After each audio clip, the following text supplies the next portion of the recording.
Hi everyone on YouTube, this is your girl Evita, aka La Vita Loca, and I am coming to you today with a tutorial slash review of the Beauty Blender sponge. That's this little pink gem right here, and a lot of beauty gurus have done reviews on this sponge and talked about this sponge. It's not a new product, it's been out for a while, probably several years at least, but this is the first time that I've gotten it, and so I think I just recently saw two videos. One was from Makeup by Tiffany D. I think the other one was from Makeup Geek, Marlena, and they were talking about their foundation routines, and they had mentioned that they use this sponge, and so I said, what the heck, I'll give it a try, I'll purchase it. And so I got mine at the Makeup Geek store, excuse me.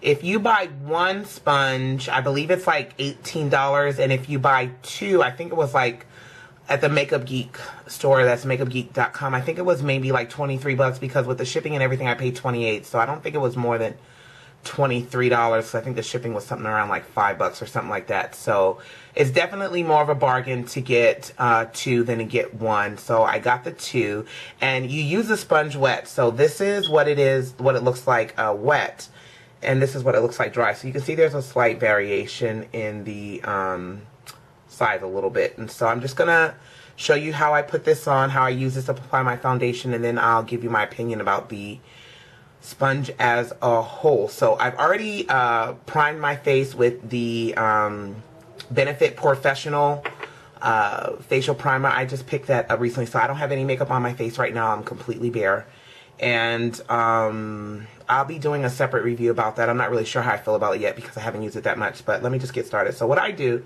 is I take my foundation, and right now I'm using Revlon's Color Stay Foundation in Mocha, and I just get a little bit of it on my finger.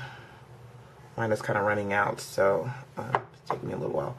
And I just kind of tap that. Looks like a lot, but it's very kind of thin and liquidy. So I just kind of tap it on my face, my nose. You know, I put some on my forehead.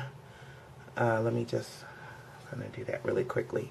And I just kind of dab that on my face in the areas that I wanted. I'll put a little bit down here at my jawline, a little something. And, you know, I just kind of go all over my face and just, you know, nothing fancy there. I just kind of put it on. So it looks a hot mess right now. But then I take the Beauty Blender sponge, and it's this right here. And I take this large end, this round end right here, and I just kind of stipple it. And kind of in like a rolling motion, just kind of roll it out. I don't really wipe down, especially because I have that primer on, like I said, and it is wet, which I've already given the primer a chance to kind of dry on my skin, but anyways. And then when I get to the edges, I really kind of roll out so that it gets like a nice blend. And this sponge is super soft, so that's one thing I really like about it. And I just go over wherever I applied that foundation and just kind of stipple it in, and like I said, I'm kind of putting it on and then kind of rolling it out, especially when I get towards my chin and my jawline area. And that's pretty much it. I mean, nothing too overly, like I said, no real special technique. And I just kind of make sure I check that there's no like streaky spots, or you know, that the foundation is all blended in. And then if I feel like I need a little bit more coverage, I add a little bit more. But this is just pretty much demonstration purposes. So see how I'm rolling it out when I get to the edges around my face and around my hairline. I kind of roll that out. Then you can take this little area right here and kind of go in underneath your eye and do that, because it's a little bit smaller. You can kind of go in around your this part of your nose and just kind of blend that area out. Okay, and that's pretty much it. So that's how you use the sponge. Let me go over my overall opinion of the sponge as a whole. It's okay. I like it. I do like the finish that I get with it. I actually used it. I did some makeup for a wedding, and so I used it on some of the clients that I did the makeup for. And so I really like I like the finish that you get. I like the way it feels. Like I said, it's super soft, so I really like that. The downside of this sponge is that it stains really badly. So I don't know if you can see, this is where, especially because my foundation is very dark, this is where I use the foundation and stuff, and you just see how brown that is. It just stains really badly. So even when it's clean, it looks like it's dirty. So that's kind of a turn off for me because I'm used to using, if I use a sponge to apply my foundation, I usually use a small cosmetic sponge, so I just kind of toss them. But this one, like, I'll pick it up and it still looks dirty. So I'm like constantly like wanting to wash it because it looks dirty. So that's kind of a downside. And then too, sometimes when I wash it, some of the dye, I guess, runs. So that's kind of a, I don't know.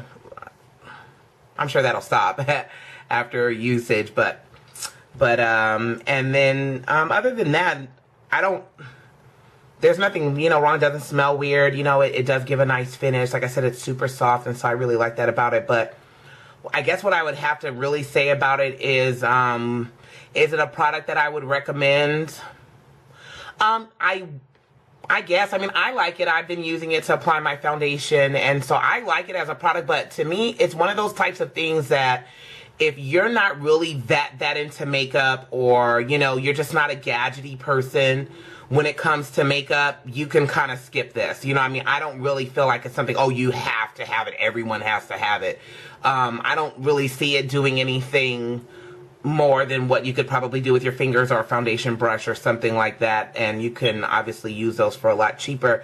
If you're accustomed to using cosmetic sponges all the time, the little ones that you can buy at like Target and stuff like that for like $1 and something, then I guess this would be a good investment, because those are really only designed to be used once and then thrown out, and so you'll be constantly replacing them. And so if you like the look that you achieve using a sponge to apply your makeup, then this is a good purchase to make, because you can use this over and over again, whereas those sponges, you have to throw them away. But if you're fine with using your finger or using a foundation brush or whatever, to me, it's just not something that everyone has to have. Like I said, if you're just not a person that's super gadgety or really, really, really into makeup, I really just don't feel the necessity to tell someone, you know, you have to have this. Like, it just doesn't, it didn't make that impression on me. So that's how I feel about it. But I mean, like I said, some people swear by it. So, and I've been using it to apply my foundation, but I just can't, it hasn't made the impression on me to make me say someone, oh, you need to go get this, girl. Let me tell you about this sponge. You need to go get it. It didn't really do that for me. So, you know what I mean? If you would rather put the $25 someplace else, you know, by all means, go ahead and do that, because I just did not see much difference between when I use this to when I use like my fingers or, you know, a foundation brush or something like that. So, but that could just be me. So I'm definitely, a lot of the things that people talk about with makeup and different things like that is that person's opinion. So sometimes we have to kind of remember that all these gurus and, you know, people that on YouTube that talk about all these beauty things, it is their opinion. It's not fact. And so what works for you might not work for somebody else. What works for me might not work for you. So, and that's just kind of the way it is. And so that's my 2 cents on the Beauty Blender sponge. Here it is. Like I said, if you'd still like to pick it up, you can get it at makeupgeek.com. You can also purchase it at Sephora. If I'm not mistaken, they don't sell it in stores. I know Sonia Kashuk has a similar one that they have in Target, and it's blue. It has a little bit of a different shape. It kind of dents in, like right here. But I've heard that one isn't as good as this one. I have yet to try it, so I don't really know. Maybe I'll pick one up and kind of do a comparison.